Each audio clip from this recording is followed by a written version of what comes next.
Okay. मेरे प्यारे बहनों और भाइयों, आपका बहुत बहुत धन्यवाद। आप मेरे द्वारा की गई चर्चा पे निरंतर ध्यान दे रहे हैं। आप मुझे फीडबैक भी दे रहे हैं कि अच्छा लग रहा है। तो मैंने सोचा कि नित्य प्रति कुछ ना कुछ नया मुद्दा लेकर के आपसे चर्चा करूं।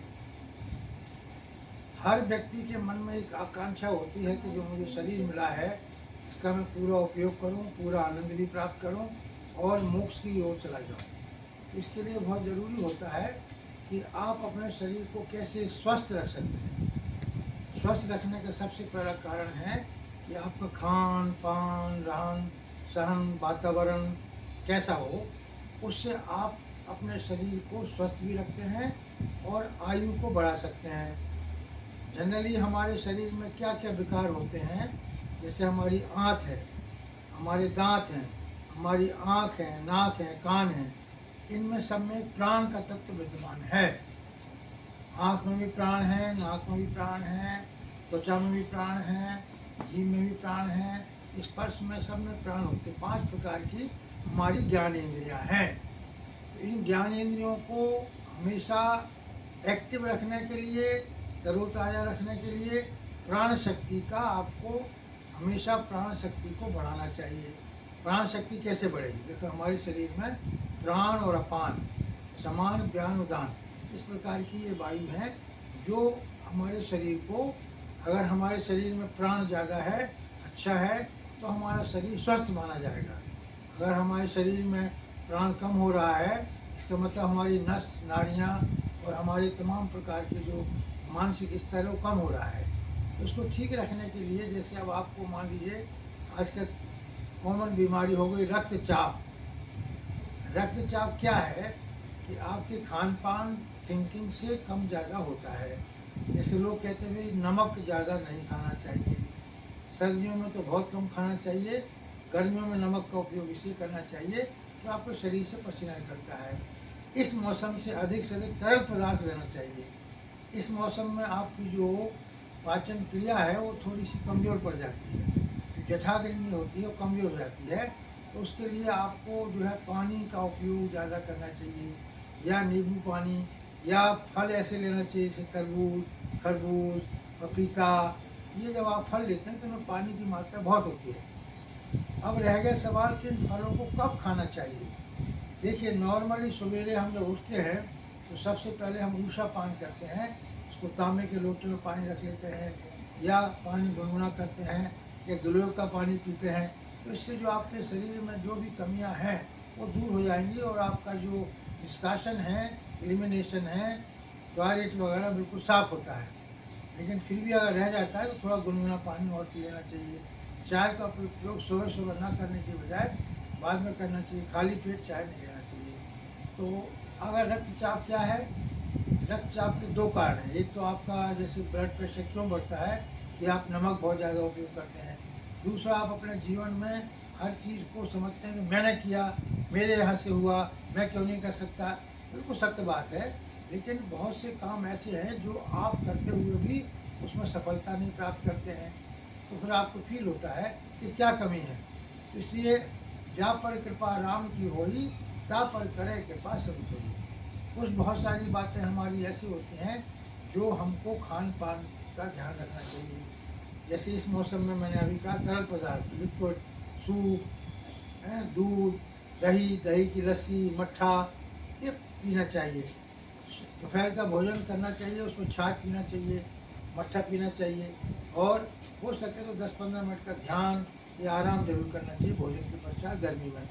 इसके बाद शाम को अगर चाहें तो आप थोड़ा सा फल का आहार, इसमें तरबूज, खरबूज, पपीता, चीकू, संतरा आदि ले सकते हैं। इससे आपको शरीर में जो पानी की आवश्यकता है वो बढ़ती रहती है। शाम के समय अगर आपको शौक़ है चाय पीजिए थोड़ी सी, और चाय अगर नहीं लेते हैं तो गुनगुना पानी लीजिए, और उसके साथ में आपको अगर कुछ खाने का शौक़ है थोड़ा खाना चाहिए। रात्रि का भोजन करने का समय नॉर्मली हर व्यक्ति का अलग हो सकता है, लेकिन उससे पहले अगर आप चाहें तो थोड़ा बहुत भोजन से पहले फिर भी फल आदि ले सकते हैं। तो रक्तचाप बढ़ने का अन्य कारण ये भी है कि जब आप किसी चीज़ को तनाव में ले लेते हैं, जब आपको लगता है कि कैसे हो गया, क्यों हो गया, मैं तो इसको देख लूँगा, आप झगड़ा करने लगते हैं, आप वाद विवाद में फंस जाते हैं, तो आपका रक्तचाप बढ़ने लगता है। इससे सबसे बढ़िया है ध्यान करना चाहिए, और ज़्यादा रक्तचाप हो तो चंद्रभेदी प्राणायाम करना चाहिए जी। और जैसे आप सबसे पहले बाईं नासिका से श्वास लेते हैं,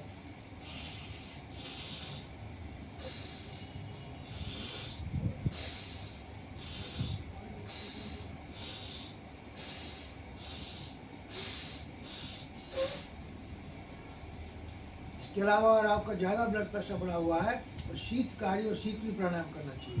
शीतली प्राणायाम जीभ की एक नली बना लीजिए, और शीतकारी में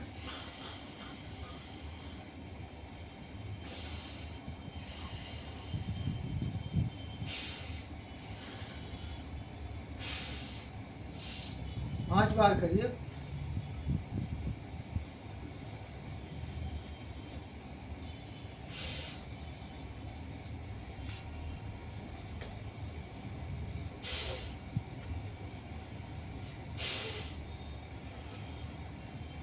बाईं नासिका से सांस छोड़ना चाहिए, और शीतकारी में आपको मैंने बताया इस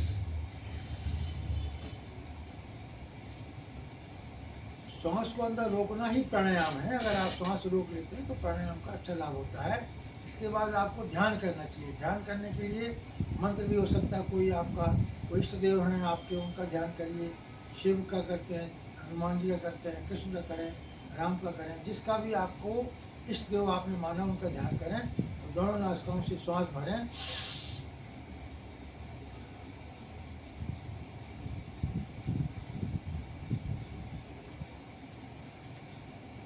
ओम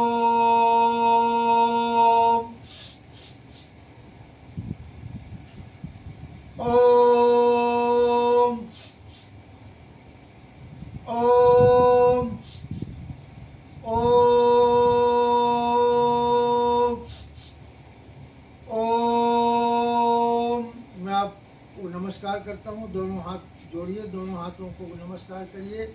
अपने अंदर बैठे परमात्मा को और सभी रूप में विद्यमान परमात्मा को सबको प्रणाम करिए, नमस्कार करिए।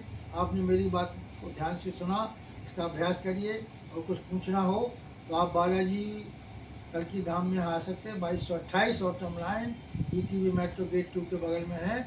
अगर आपको कोई भी समस्या हो, कोई संशय हो, कोई भी बीमारी हो, रक्तचाप हो, हाई ब्लड प्रेशर, या आपको हर्निया की प्रॉब्लम हो, या आपको नज़ला की प्रॉब्लम हो, टॉन्सिल की प्रॉब्लम हो, कोई भी इस प्रकार के रोग हों, बाल झड़ रहे हों, नज़ला नहीं जा रहा हो, कब्ज की प्रॉब्लम हो, पाइल्स हो, इसके लिए आप हमारे साथ संपर्क कर सकते हैं, और इसका अचूक उपाय हम आपको योग और आयुर्वेद के द्वारा प्रदान करेंगे। अगर कुछ पूछना है, कुछ इंक्वायरी करना है तो 9811114180 पर, या 7290901881 में काम कर आ सकते हैं, और यहाँ पूछ सकते हैं। यहाँ 2228 autumn line GTV metro gate 2 के बगल में मेन रोड के ऊपर है। यहाँ मंदिर है, आके ध्यान करिए, तपस्या करिए और सिद्धियाँ प्राप्त करिए और सुखी जीवन करिए। मेरी बातों को ध्यान से सुना, इस पर आचरण करें। बहुत बहुत धन्यवाद। जय भोले की जय भोले।